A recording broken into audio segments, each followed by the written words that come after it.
Evil prophetic revivals, the prophets from Africa are coming. Today is DVD number 1. This course is so powerful. I'm going to teach you who will become the new leaders of the prophetic, these Nigerian prophets operating in magic. I'm going to show you how they're using Santeria to cast spells, how they're using blood rituals, how they're using magical things to cause people to feel the power they manifest. Now, in DVD number 1, I wanted to talk about creating the secret forest experience. The secret to the Nigerian prophet's spiritual powers begins with the secret forest where centuries witches and voodoo priests and santeros go to in Africa to cast their spells in darkness. There's a place in the forest where these occult leaders cast their spells. They do voodoo. They do rituals. And let me make it very clear, this stuff really does work. If anyone tells you that voodoo and Santeria does not work, they have to be crazy. This stuff really works. And I want to make this very clear. I have been dealing with hundreds of people for the last couple of years. There's someone casts voodoo on them, Santeria on them, and they're using black magic and causing a massive pain. And the number one victim of the occult and black magic are Christians. These are the number one victims. Why? Because Christians believe that Jesus is magically covering them. And if you listen to my courses, those are all Christians that have black magic over their lives. Now, everyone that is a leader in the cult based in Africa know where to find the secret forest. Most Nigerian prophets today grew up watching their family members performing black magic, but struggling with poverty even though they had magical powers. The reason why the Nigerian prophets that are going to take over the prophetic are going to be so effective, they saw with their eyes what magical powers would do. You see, these prophets from Nigeria had uncles and aunts and family members that operated in voodoo and Santeria for many generations. They saw these family members heal the sick, raise the dead, cast out demons. They seen these family members cure people and do some magical things, but they always struggle with, why is this family member that has magical powers struggling in poverty? This was the largest block that the Nigerian prophets had to overcome. They saw these family members working in magical powers, but they were poor. They were struggling. They couldn't feed themselves. So what they began to do was they began to realize that if they get magical powers, they had to find a way to turn it into wealth.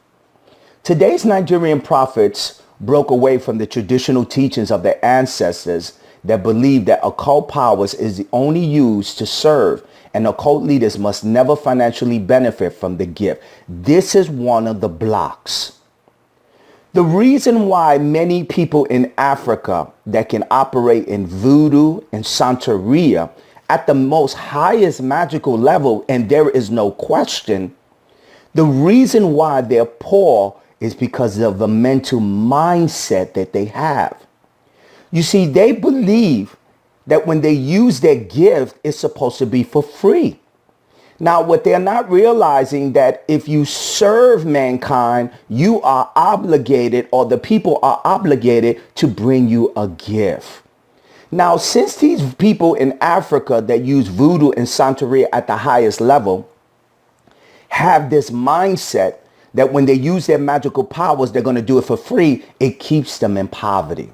And this is the difference of the Nigerian prophets we see today. The Nigerian prophets refuse to use magical powers if they cannot benefit financially. And this is the difference.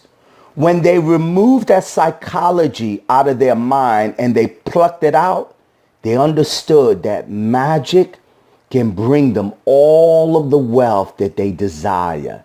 And this is the reason why the Nigerian prophets are being so effective today. Now, this is foolish in the mind of these Nigerian prophets today that understand their occult powers they perform would free them from economic slavery. You see, the Nigerian prophets that we see today in churches worldwide understood that the only way they can get themselves and their family out of poverty was to use magical powers. This is the only way. And I want to make this very clear. You will struggle as a prophet if you provide your services for free. You will struggle economically. You will start to have financial troubles, relationship troubles. In every area of your life, you will fail if you do not understand what the Nigerians awaken to, that they must financially benefit from the magical power that they have. You see, the reason why Master Prophet Noel is seeing levels of success is because I use my power to gain wealth. I don't use my hands. You see, when people go work a 9-to-5 job, they're working using their hands and they're struggling and they're doing the repetitive things over and over. Master Prophet doesn't use his hands. Master Prophet uses his power. You see, instead of working a 9-to-5 job, look at the psychology. Let me explain the psychology.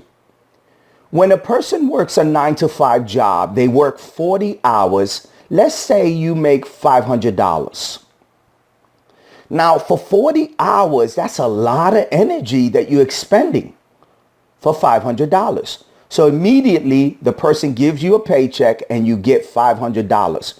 But if you use magical powers, I can heal a person in less than 20 minutes and make that same $500 and save myself 39 and a half hours of energy. This is the difference between using magical powers. I can earn as much money as I want. I can heal this person at $500. I can heal this person at $1,000. I can heal this person at $2,000. I have the ability to control my finances because of my magical powers. And this is what the Nigerian prophets understood that has given them great success.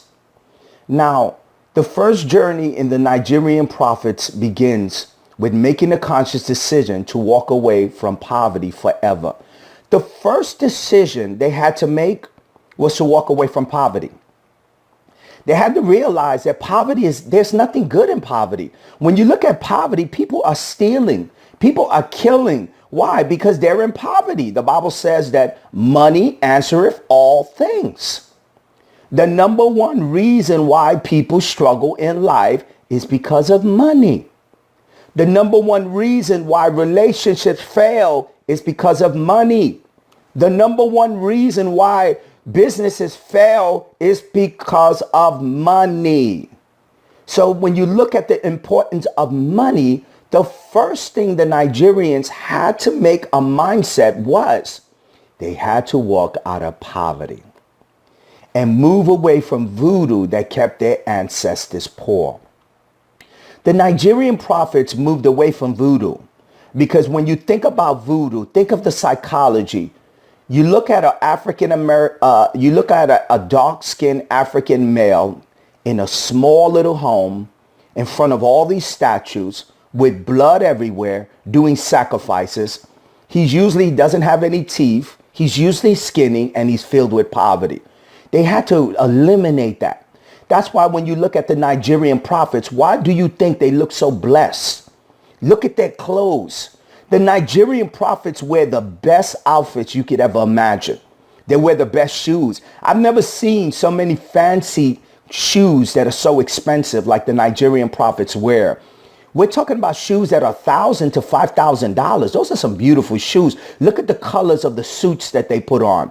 You think a Nigerian prophet can afford a $3,500 suit in poverty? No. So what the Nigerian prophet had to realize, they had to walk away from poverty and begin to embrace the riches. That's why when you look at a Nigerian prophet, he looks so successful. He has beautiful colors. He has beautiful shoes. The Nigerian prophet is the best dressed person in ministry. There's no one who could dress like those Nigerian prophets. I mean, they can dress. They have fashion style. Why? Because they walked away from poverty. This is what you have to understand. There is a psychology that keeps people poor. It's not God. It's not the angels. It's not the deity. It's a psychology. If you believe that your magical powers are to benefit other people without you charging $1, you will be poor. But if you believe what I believe, and the Nigerian prophets believe, that my magical powers can take me out of economic slavery, then you begin to see the wealth that God intended for you and your family. Now, moving away from voodoo has kept their ancestors poor. The Nigerian prophet realized that Santeria can give them the power and could trick the innocent Christian in bringing them wealth. The number one victim of the Nigerian prophet's power is a Christian. The number one person that the Nigerian will use Santeria on is the Christian. Why? Because Christians have never seen this level of occult powers. You see, when the Nigerian prophet says when he's in a conference and he's standing in front of a prophetic conference, he's well dressed. He has a $2,500 suit. He has those $3,000 shoes. I mean, he looks really good. And he pulls a Christian out of the audience. He says, "Come here, sister. What is your name?" She says, "My name is Sally." He tells that woman things about her life. He tells the woman about her health, that she has a tumor inside her left side. He tells her about things that are happening in her house, things that she owns, things that she has, pictures on her walls. That woman will become amazed, and then he follows up and begins to turn it into wealth. God said today that you need to make $1,500 donation because I need to pray to restore your family. I promise you that even if the Christian woman does not have $1,500, she will borrow the money to place it in the Nigerian prophet's hands. Why? Because the Nigerian prophet is using Santeria.